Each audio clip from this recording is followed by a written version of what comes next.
This is the poster. That's really what should have been in our GPs for the last 15 years. If it was, we'd have been all right.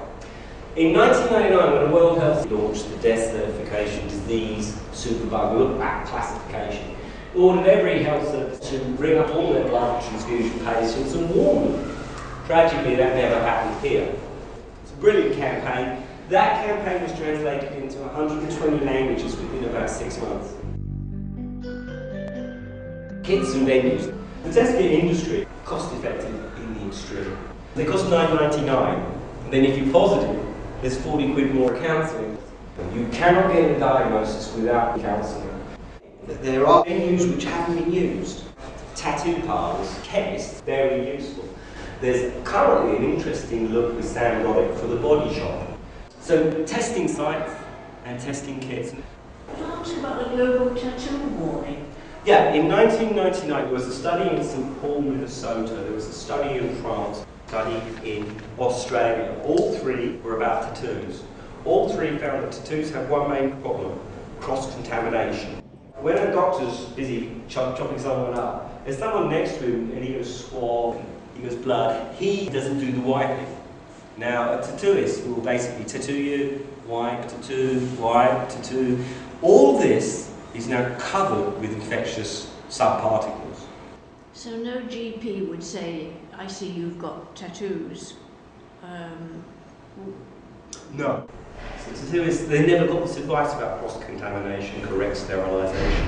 When we train a dentist, he's trained in these things. He's got water to take products away, he's got air to blow products away. If you want to know about tattooists, ring the tattooist, say, when did you have your test and when did you last test your staff? I never do that.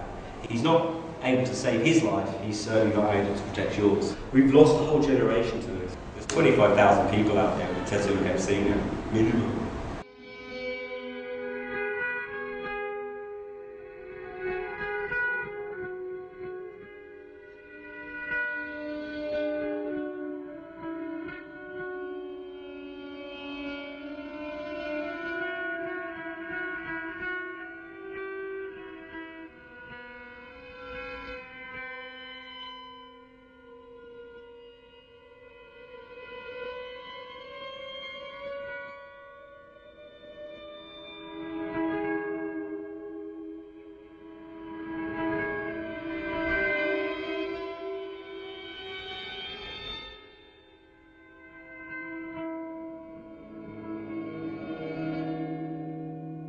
What I wanted to talk about here also is the way in which America is seeing the future. They know the amount of liver cancer and cirrhosis that's coming. Now America's looking at a cost of 50-some billions. We currently budget, I think it's 1.5 million for FACEIT. Are we talking about the same deadly epidemic? There's not even a get tested on this. Over here, the key to the entire failure is written very smallly. The Department of Health will work with other people to campaign that is non-alarmist, non-stigmatising, targeting affected groups. The affected group isn't patients. Non-alarm, how can you have a non-alarm about hundreds of thousands of people with a carcinogenic virus? This is alarming. We need a massive bell ringing. We need millions of people screening themselves to save their lives. And we have them written there, black and white, non-alarm.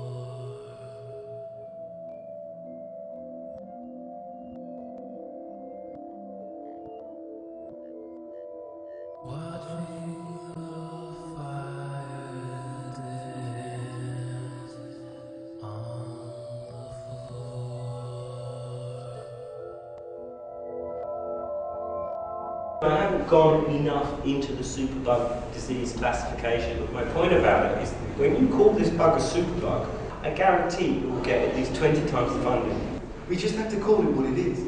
If it's a superbug, they have to look back to all 300,000 patients with healthcare hep C and find them.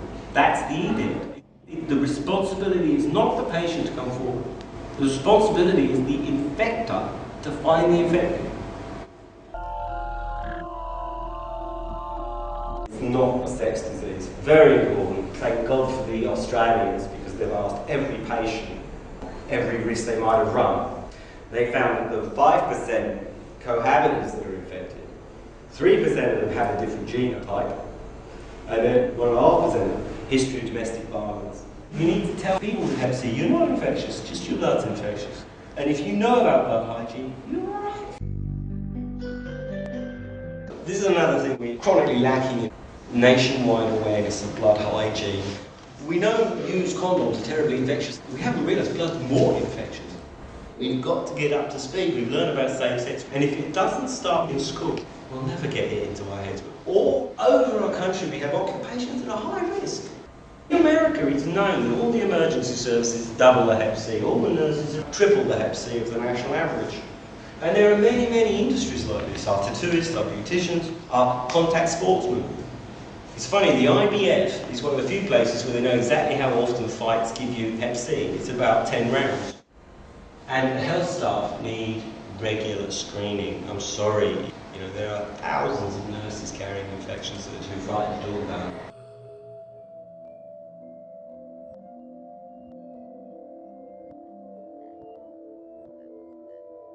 This is Tunbridge Health and Safety Document 2008. It says 15 to 20 years after infection, you may develop cirrhosis or liver failure. That's 1 in 300. Every health and safety council in England is saying hepatitis is 1 in 300 dangerous. It's 1 in 10 dangerous. They're training our first aiders in schools, they're training even nurses, and these documents are still there. The doctors warn of 8 billion hep crisis. It's interesting. In America, we know it's the government warning the people of the hep crisis. Here, we have the doctors trying to tell the government. What we need is a campaign rolls across the whole country. Stop, caution, get tested with every single risk. One poster, which is the catch-all, and it is very, very important that it gives you every message, every risk. Then the epidemic map for schools, which also is very destigmatising. Then the test kit. We have a tidal wave of testing, or a tidal wave of end-stage liver disease. And one is an awful lot cheaper and healthier. And we are proving to be the worst in the Western world of it. It's an average of 1 test in England for every 10 tests in Europe. France tests more people in a year than we test in 10. California tests more people in a year than we test in 10. We are all going to die more from this epidemic unless we do something. And we need to do that really right now. It's critical matter.